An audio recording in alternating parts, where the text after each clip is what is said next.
effective yet simpler. And it's safe to do, and it also empowers the patient to do it themselves. They can heal themselves and not rely on any others to do it for them. So please help me to welcome Master Xiao.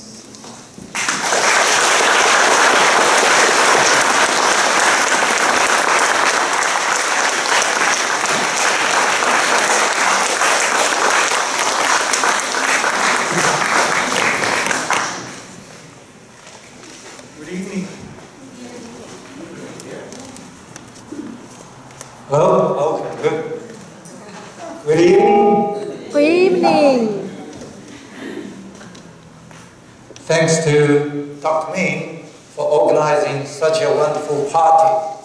I call it a party because I want all of you to get involved, not just as a listener here. The topic I'm talking today is called self-healing. You look at the photos here. Pai Da, see? Just with this, very simple. And then you look at people lying on the benches, that's called lajin, stretching.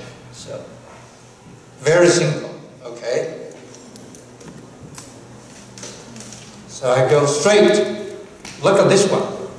This is a frozen shoulder. Normally, if we have a frozen shoulder, what do? Ice? Wow, that's very Western. And for the Chinese, they would do acupuncture and cupping.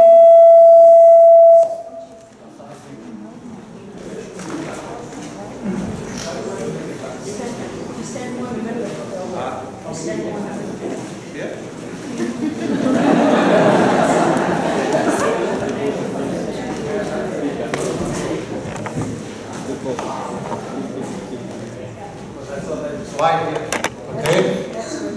Can you see me clearly? Yes. Okay. Look at frozen shoulders. This one was taken last year in Berlin before a seminar like this. And then we had a party at a friend's home. We got frozen shoulders. Normally you have all kinds of techniques to do it. But the simplest way is so simple that you can hardly believe it. You just let. Then you just recover. It is just that simple. Believe me. You just let. Period. Then the pain will be gone. Okay? If you lie down here, like here, this is where the meridians for heart and pericardium go through. So before I further go in, can I ask you a question? How many of you know that you have a heart disease? Raise your hand if you do know. See? Randomly, less than 10 people, okay?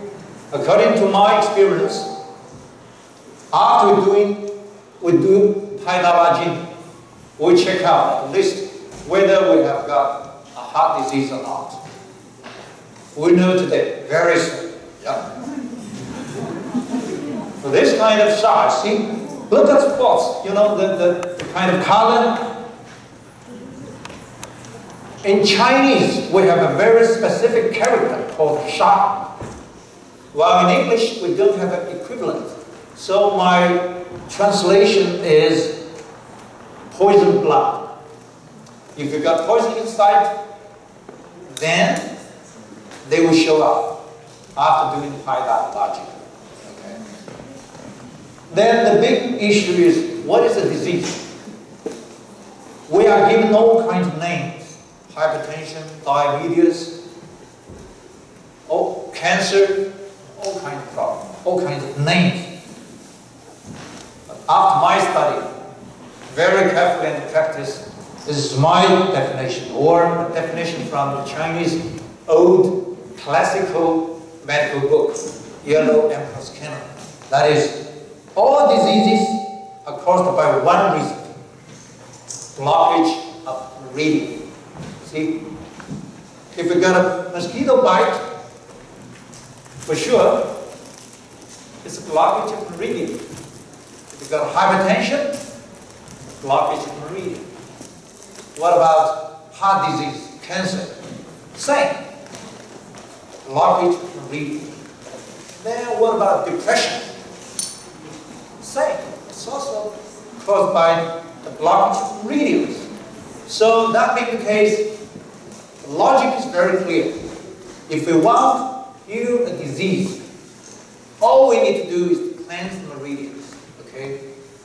But first of all, I have to make it very clear, I'm not a doctor. I guess most of you are not doctors.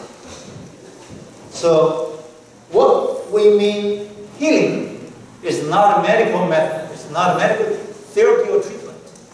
It's something you can easily do yourself. See, do you think this by standard any means of medical treatment? No.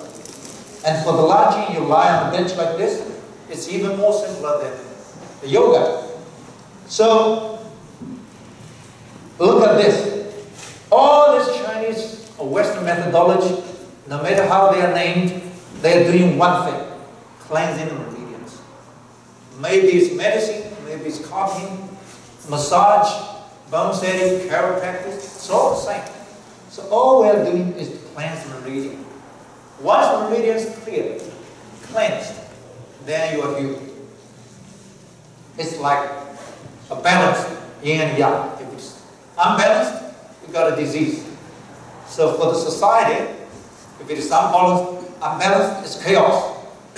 The environment, if it is unbalanced, it's disaster. So when the yin increased, the yang will decrease, or the vice versa.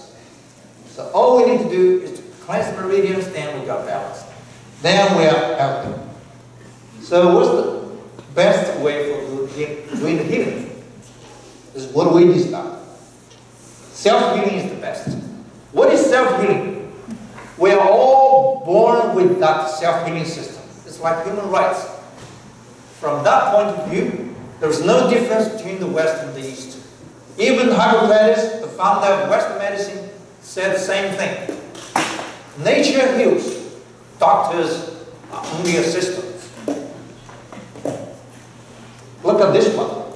From right to left, it's a development of how people look, how human beings look at their own bodies. Here, in very ancient time, it's only a kind of skeleton. It's a physical structure. But in the middle of these three, you can see this is a biological and a chemical structure. And that also explains why we, nowadays, we treat our human body mostly with chemicals and the biological stuff. Of course, in many ways it works, while it also causes side effects. Now you look at this one. This one is a system invisible to our eyes, yet it can be checked out through all kinds of scientific equipment. And scientists give many weird names like electromagnetic or something like that. But you can be sure that it is the invisible system that controls the visible system. Look at the sun rises and sets, and the moon. They move. You see them moving, but there is a power of force controlling them, invisible. You cannot see. Even for human beings, we look at each other, we've got same skeletons and face and noses, but it is our mind that is controls our behavior and thinking. So the invisible part is more important. So in India, they call it chakra system, while in China, they call it meridian system. And that is